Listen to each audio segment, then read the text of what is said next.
Hello, everybody, and welcome to a new episode of the Follow Your Passion podcast. Please welcome my guest of today. Her name is Soroya Garner. Soroya is an attorney, speaker, and coach who is on a journey to help creatives and entrepreneurs to make their mark and leave their legacy. As the founder and managing attorney of Soroya Garner Law LLC, she helps ensure that the intellectual property of entrepreneurs is protected so that it has a lasting legacy and creates generational wealth. She works with creative entrepreneurs across the country with securing trademarks, copyrights, business entity formations, and contracts. Speaking about the importance of legacy building is an important topic to Soroya, which is why she travels to communities, organizations, and conferences to teach about how small business owners can protect their business, their brand, and the legacy. Her upcoming book, The Legacy Blueprint, will help business owners to gain insight on the key principles of business formation, brand ownership, and asset protection. Always want to give back, Soroya regularly shares her time with the community by leading free workshops centered around entrepreneurs and business ownership. Attorney Garner has also committed to helping minority business owners by offering discounted legal services for federal trademarks on an annual basis. Welcome, Soroya. How are you doing? Thank you. I'm doing wonderful. Thanks for having me. Yeah, but sorry, tell me how come you're so passionate about protecting the rights of the business owner? I am passionate about protecting the rights of the business owner because it's such a critical and important part of your business. And most people don't realize it. So I spend a lot of time and energy on um, educating entrepreneurs Mhm. and creatives about the importance of their creative assets or their intellectual property because it's so important, especially in this digital age, and to learn how to leverage our intellectual property to make income from it. So yeah, it's very important. Yeah, I can totally imagine that. And um, do you also have some intellectual property yourself that you protected? Well, that's a great question. Everyone actually has intellectual property, but it's whether or not you recognize that and whether you protect it and leverage it. So, yes, I do have intellectual property just like everyone else, and mine is protected, of course. So I actually have to Uh, practice what I preach and teach. So yeah, for sure. it's very interesting that you mentioned that because um, I think that a lot of business owners don't know what they can protect.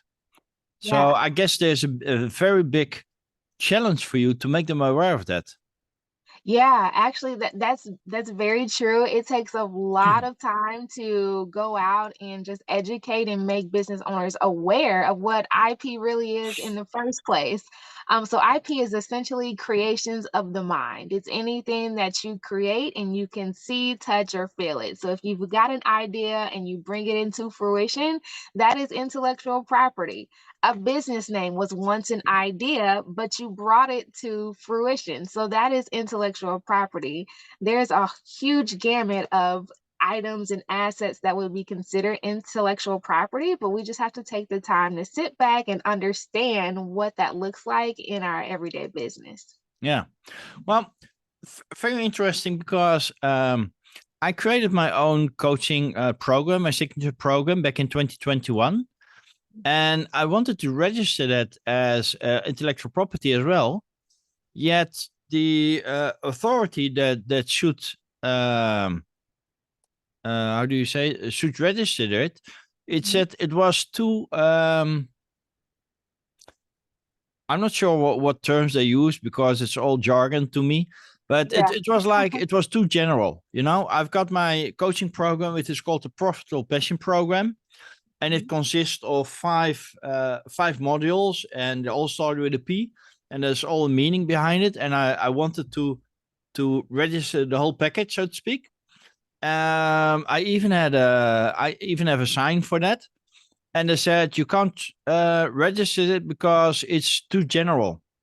Yeah. And I found it very very interesting because I thought, I have something unique. It's a combination of everything, and they Mhm. said it's too general. Yeah, and that's a great point that you bring up. There's so much that goes into IP in general, but when you go to register, let's say trademark, so to speak, there's a lot that goes behind it. So when people ask whether or not they can file their own trademarks on their own, I really don't advise that because it may seem simple, but if you don't know what you don't know, then you really could end up putting yourself at a disadvantage when you go to file those types of things. So you are very on point about the fact that the trademark office or whatever authority in your country, they could deny your registrations if it's deemed generic. And so that's something to keep in mind when we're going out and thinking of names for our new business ventures or for our training programs. We want to come up with names that are distinctive and unique and aren't, generic and just describe what service or product it is that we're offering. So, for example, our most everyone, well, I won't say that, but a lot of people have Mac computers, right? We have Apple. That's a generic name, but it has absolutely nothing to do with technology. And so that's an example of taking, a common word and making it unique or distinctive by tying it to a good or a service that is totally unrelated. So that's just some strategy and things to take into consideration when you are naming your business or naming a coaching program or whatever the case may be. Yeah. So as you said, there goes a lot into, and I'm glad that you're the expert and not me. So, how did you end up choosing for this expertise? Because you're an attorney, but it's like a coach. A coach is a very generic term as well. You have all kinds of coaches. Yeah. And you're specialized in intellectual property. Was that Yeah. a conscious decision, or was it something that you already felt, this is important, people don't know much about it, I should make it heard by the people? Yeah, no, it was a combination of both, really. So I grew up in a family of entrepreneurs. My mom was an entrepreneur. I know I had several family members that were business owners. So I was kind of raised in that world. Mm. And I understood, some of the struggles that entrepreneurs face. And it's like, wow, I could really be of service and add value by serving as an intellectual property and entrepreneurship attorney, but also, in addition to that, I grew up playing classical piano. So I had a huge heart for the arts, for music, and I just wanted to figure out a way to be of service as well to that group of business owners and creatives as well, because I truly understand that lots of creatives, they get taken advantage of because they don't know how to read and understand the contracts that they're signing. We don't understand the value of our creativity, and I just saw that as a gap. And so that's kind of what led me to wanting to serve as an IP attorney. Nice. And the first thing that comes to mind when you're talking about creators and losing the intellectual property that they created, first thing Hmm. that comes to mind for me are musicians, Yeah. right? Singer-songwriters that Mhm. sign up contracts with production companies, and the if they do it wrong, they get zero, right? And the company gets all the money, and you get a lot of uh, issues on that side as well. Mm-hmm. For sure. Yeah, no, that's a huge issue. And so I really do like to help people read through those contracts and make sure that they are favorable and fair to both parties. So it's very important to be aware of what you're signing before you go signing things. So, Yeah. um, yeah. So, what part of your business do you like the most? Is it the actually the filing of the intellectual property and getting it signed and getting it registered, or is it more like the strategic thinking with your clients on how to do everything and how to name it or how to position it? Yeah, and you know what? Actually, These days, I am blessed to be able to spend a little bit more time going out in the community and attending conferences and actually teaching and leading workshops. So that's what I actually enjoy the most Mm. about what it is that I do. You know, the filings, that's fine, but I really get the most joy out of being in front of people and leading workshops and answering questions and just seeing what it is that everyday entrepreneurs are struggling with, and just spending that time with them and being of value and giving them intellectual property lessons that they don't know about and that could be advantageous to them. Nice, nice. So how long have you been in this business, Soraya? So I've been in the business for almost 3 years. So I graduated from law school at the height of the pandemic in 2020. Didn't even have a formal graduation. I had a drive-by graduation that my mom Mm. put together for me, but it was great. Yeah, But anyway, I graduated in 2020 from law school, and I always knew, even prior to attending law school, that I was going to graduate and start my own practice. So that's what I did. That's what I'm doing, and I enjoy it. So yeah, nice, it's been almost 3 years now. nice. And how do you like entrepreneurship? You said you already grew up in a family of entrepreneurs, so you already had a head start from some other entrepreneurs. But how do you Yeah. like it now that you're an entrepreneur yourself? Well, you know what? I love it. It is definitely not easy and it's not for the faint of heart. So social media glamorizes it and makes it seem like entrepreneurship is just so easy and a cakewalk. It's not. It is a daily struggle and it pushes you past any boundary that you thought you ever had. But I've experienced so much growth being in entrepreneurship myself. But I wouldn't have it any other way. I enjoy it, and it's definitely a beautiful process. Yeah, and I also remember that when you're an entrepreneur, that you should accept the fact that you will make mistakes, right? Yeah. Because you're doing a lot of things for the first time. Uh, Hmm. and it's okay to make it's totally acceptable that you make mistakes. The only thing that you have to do is to learn from those mistakes, right? That you don't repeat them again. But I can imagine that making a mistake in your business is even I won't say worse, but it has more effects if you make a mistake. It does. Yeah. Yeah. It doesn't just affect me. I'm serving real people that have real businesses, right? So yeah, there is a lot more pressure to make sure you get it right. But that's why you have mentors. Mentors Yeah. are so important that can guide you, that can make you aware of pitfalls that may be ahead.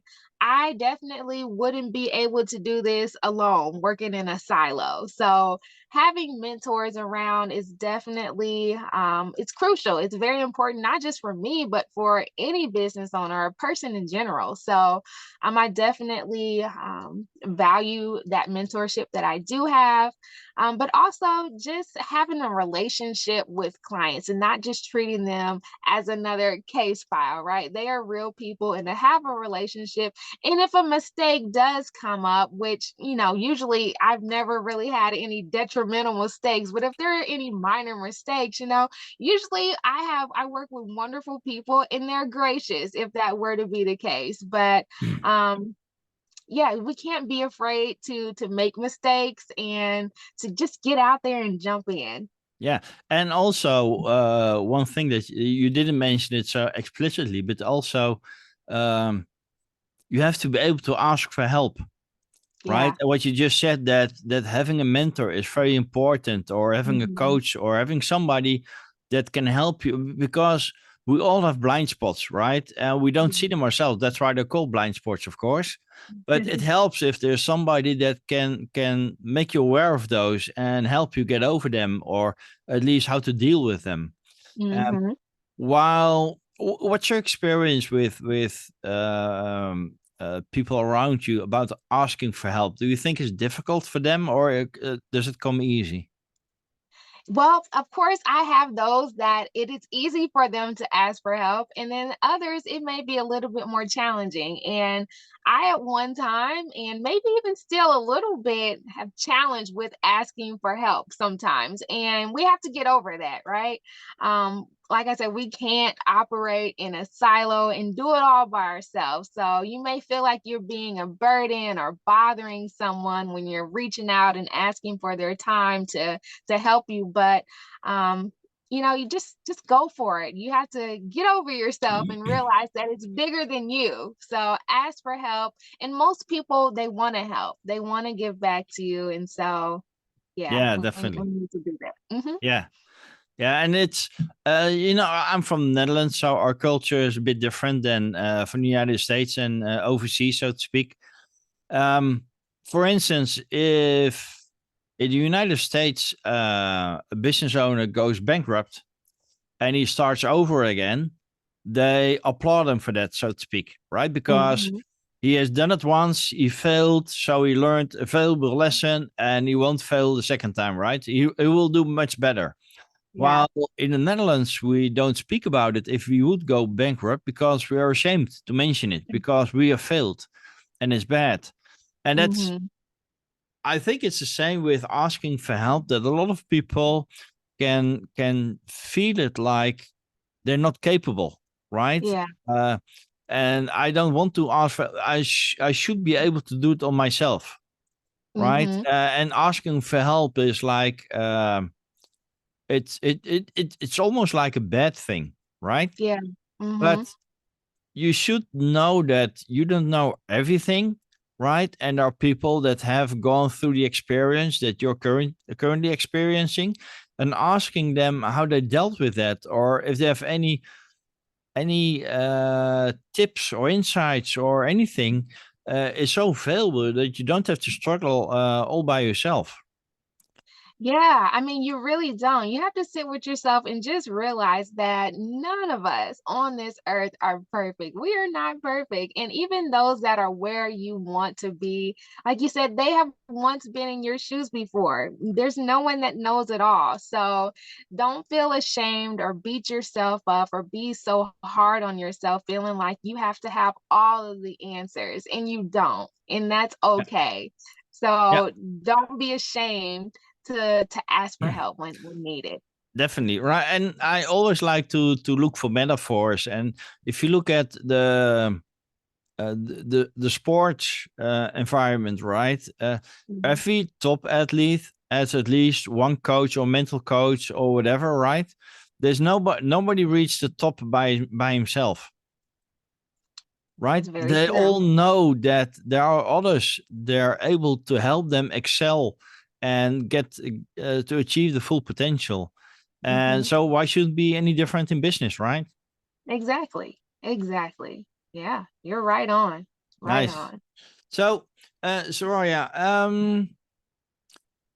do you have any example of a client that you're very proud of, that you thought, I didn't know that was possible. He or she did it. You know what? I have several clients that I am proud of. I'm not proud of all of my clients, Of but course. Yeah, just yeah. to be an entrepreneur in and of itself is kudos. That is worthy of applause because, like we talked about, it is hard being an entrepreneur. So, anytime that you can get out there every day and bet on yourself and stick to your goal, that is commendable. But I really do appreciate those specific groups of clients that maybe didn't know anything about intellectual property before meeting me, right?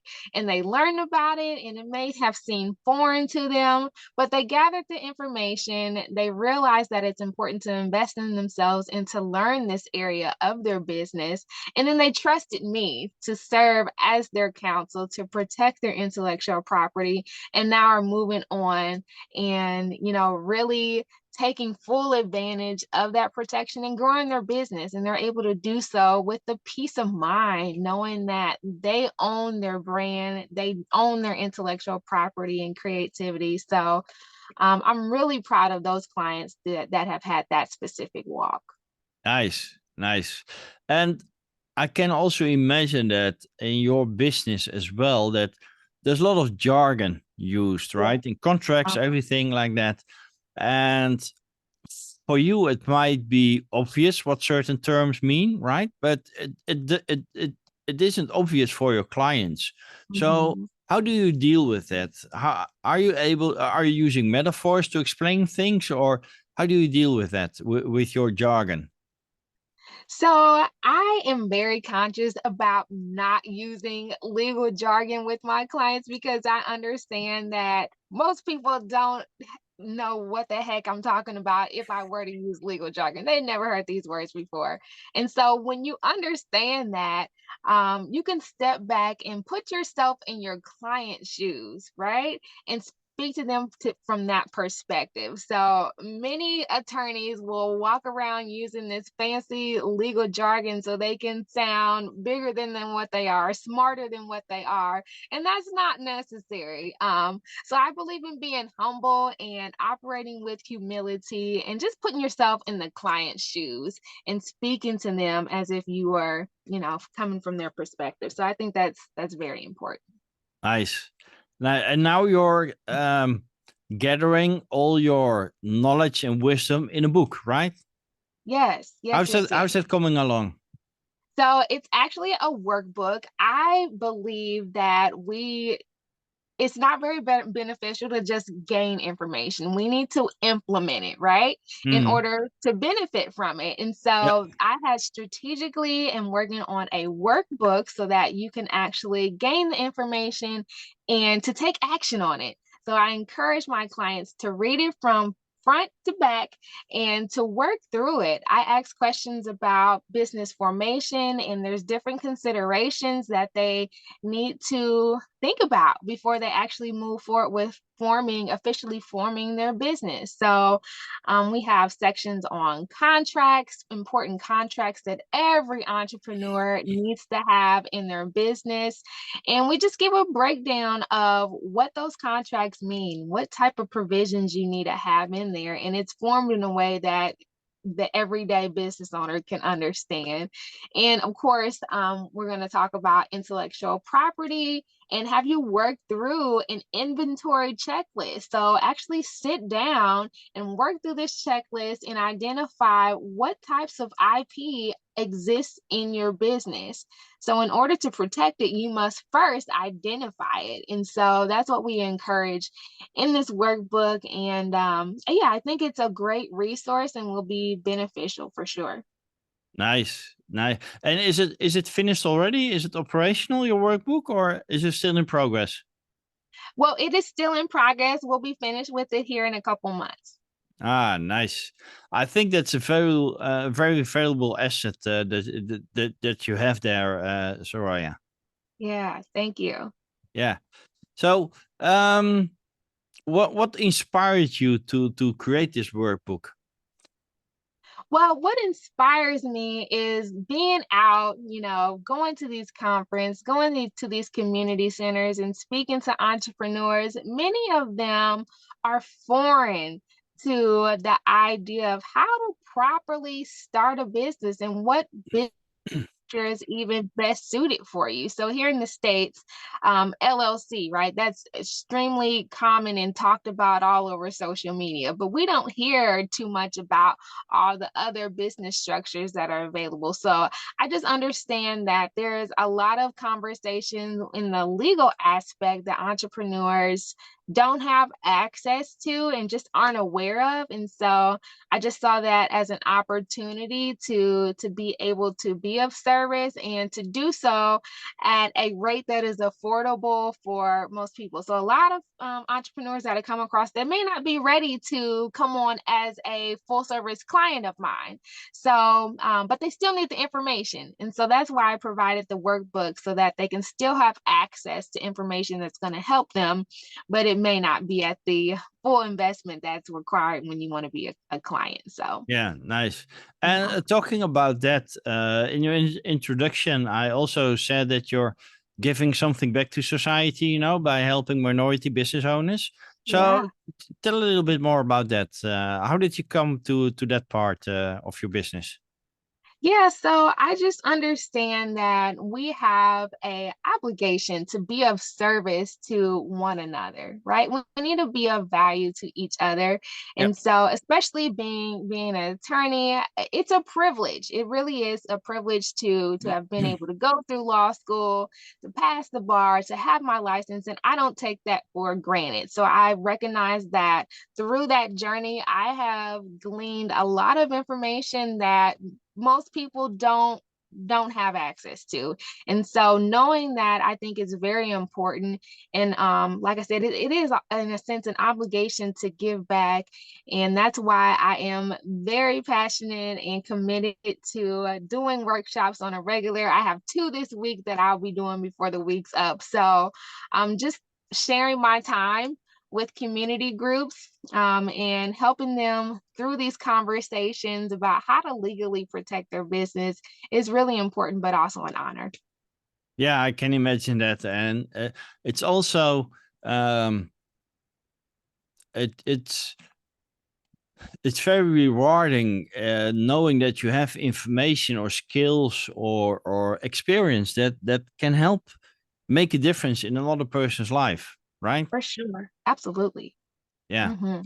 Did you also have other question? Looking all the things that you're doing, and you already shared that you love teaching and sharing knowledge and information. Where do you see yourself in, let's say, 5 years from now? In 5 years from now, I would love to at least have a team of 2 attorneys on board with me. So right now it's just me. I'm doing it all. I'm out teaching, I'm out serving the clients, growing the business. And if you're an entrepreneur, you understand that that can be overwhelming. So in 5 years, I would love to be building out my team so that I can do more of this, being on podcasts and just being a resource to the community. So that's definitely where I see the firm going, and excited about the process. Nice, nice. And did you now that we're talking about it, it just came to my mind. Did you consciously chose to use your own name as your company name? Yeah, I did consciously select that, but there's also tons of rules for attorneys about how you can name your practice and things of Hmm, that nature. So we don't have a ton of options on how creative we can get with naming our firm. So it was a little bit of both. I was conscious of it, and also I had some parameters I had to follow as well. So nice. And so when you're um, when you're growing your business, mhm. sometimes you see like law firms that have like 5, 6 names in the company name, right? Because everybody should be a fellow and they're all directors, so to speak. Um, is it common to let's say that you attract another lawyer and you decide to join forces and become the two lawyer company, so to speak? Is it common that they add the name to the company name, or does it stay as the founding member? No, so as you add partners into the firm, then it is common that you will add those names to the official name of the law firm. So I can think of several firms that are here in my city that have changed over time because they've had new partners come and go. And so as that happens, the names of your law firm will typically change. So yeah, that's a great question. Okay. Um, it's actually funny because if you have like a company with 5 partners, it will take a whole business card just to mention the name, right? Yeah, you're right. Yeah. Oh So goodness, that's something to keep in mind. yeah, definitely. Yeah. Just choose partner with short names, right? There you go. So if you talk in that sense, if you're talking about expanding your company, would it be with potential business partners, or would it be just be employees? What do you You know, prefer? at this point, I don't see myself adding partners, but who knows? That may change at some point. But right now, they would just be coming on as team members. Yeah. Yeah. And if you're talking about creative entrepreneurs, it's still a broad field, so to speak. It What is. what's your ideal client if we're talking about those creative entrepreneurs? Mm-hmm. Are they Well, are since they like I told? Are they could they be musicians or could they be singer songwriters, or are you more talking about the creative entrepreneurs that are more like inventors or in the technical space or Mhm. And actually, I've served a wide array of creatives. So I have inventors, I have visual artists, I have musicians, I have DJs. Um, there's so many.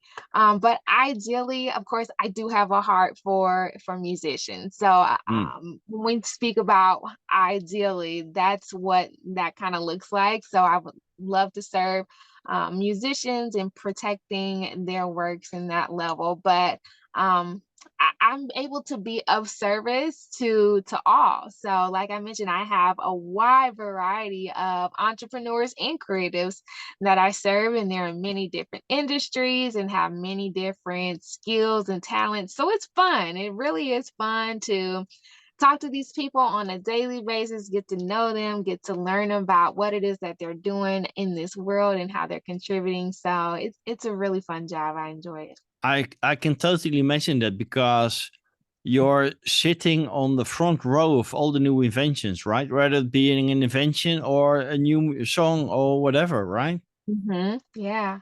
Oh, Yeah. nice. Yeah, so I was strategic about, what area of law I wanted to practice. Not only was it a passion of mine, but I had to take in consideration lifestyle. And so I didn't want to be a criminal, defense attorney that has to go to court and work on these awful cases that are going to keep you up all night and you lose sleep over. I Yeah. wanted a lifestyle and a career that actually fit what I want to do and to enjoy it. And so I think I made the right decision. Yeah, it sounds so. So another thing that came to mind, we were talking about intellectual property, that registering, filing it for registration is just one thing, right? And if it's, Yeah. but after it has been filed and registered and it's officially trademarked by you or registered, Mhm. um, it doesn't stop there, right? Because it's what if somebody starts using your product or your service or your intellectual property? Is that something that you help your client with as well, or how does that work? Yes, and that's an excellent question. And that's also a major piece that a lot of people will skip over. So they'll go and get their trademark registration and be excited about it. But you forget that you have to monitor that registration. You have to make sure that there is no other companies popping up that are using your trademark. You have to police it. And you also have to keep up with your renewal of your registration as well. So you just can't, get your certificate and forget about it. There's actually work that has to be put in after registration. And so I do help with that. I do help my clients keep on top of their renewals and monitoring their marks. So we'll do random searches just to make sure that there aren't any other new businesses that have popped up and have started using, a name or a tagline or something that may have been similar or identical to my client's registration. And so if you do come across, registrations that are infringing or are too similar to your particular name, then you do have to take action. And that may look like just reaching out and sending a friendly request for them to stop using your name, or it could be a little bit more forceful, sending a cease and desist letter or issuing takedown notices with, the social media platforms. Um, there's different options to go about it, but that's very important and a great question. So yeah, you do have to monitor your mark after it's been registered. Yeah, and I also noticed that there's also a lot of how you say it, abuse of it, right? I Mhm. sometimes get a uh, it's almost like spam, like Yeah. you're getting a message somewhere from the Far East that there's this company that wants to register this and this company name, and it looks very similar to you, and Mhm. we just want to check whether or not you're okay with that, right? And then they use your company name, and they have added .cn or something like that, right? Yeah. And so I'm always aware of those messages when I get them, and I say, "Oh, that's spam again," right? But Oh yeah. do you also uh, um, how do you inform your prospects and clients how to deal with that? Because you can register every URL on the internet, but that's going to Mhm. cost you, right? Yeah. Yeah.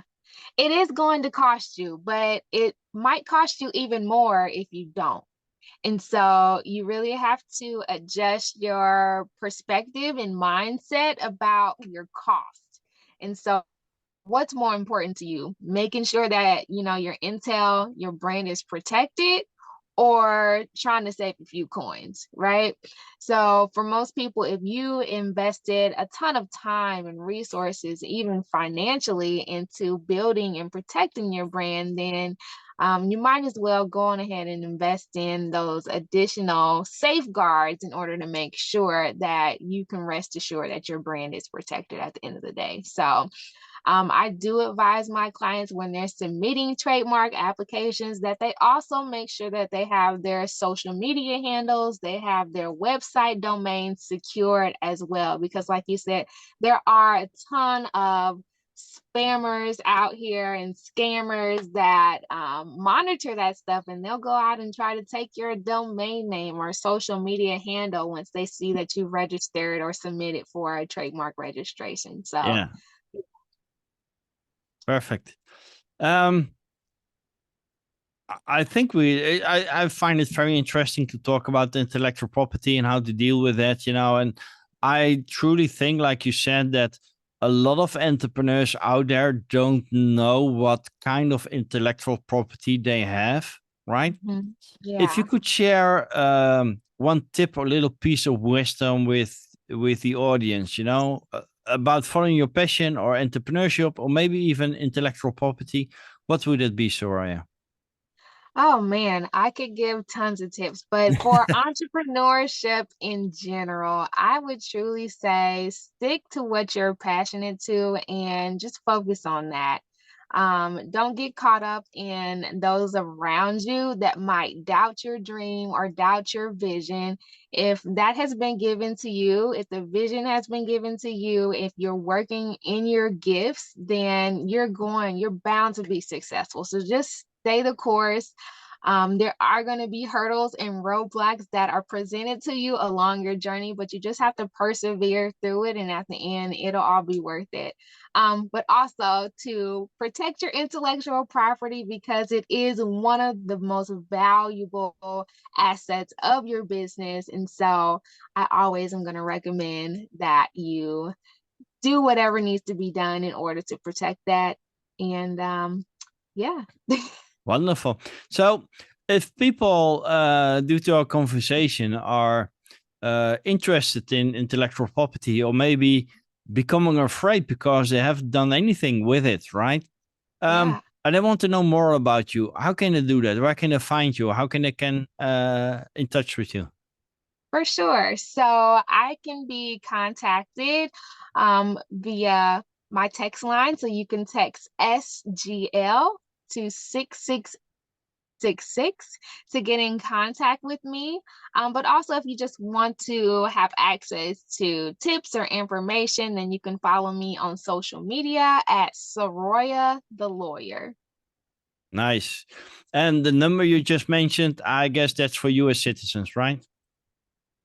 Yes, it is. Well, you know what? I'm not sure. It may be. I don't know if anyone can actually text it. Actually, that's a great question. But at least you're findable with Soroya Garner Law Mhm. LLC and Yes, Soroya the lawyer. That's you. yes, yes, indeed. Perfect. Well, I truly enjoyed the conversation. It makes me think about my own business again as well, and what kind of intellectual property I already have in my pocket. So thanks for your sharing your information, your expertise. Wish you all the best, and definitely stay in touch, Soraya. Thank you so much, Erwin. Take care.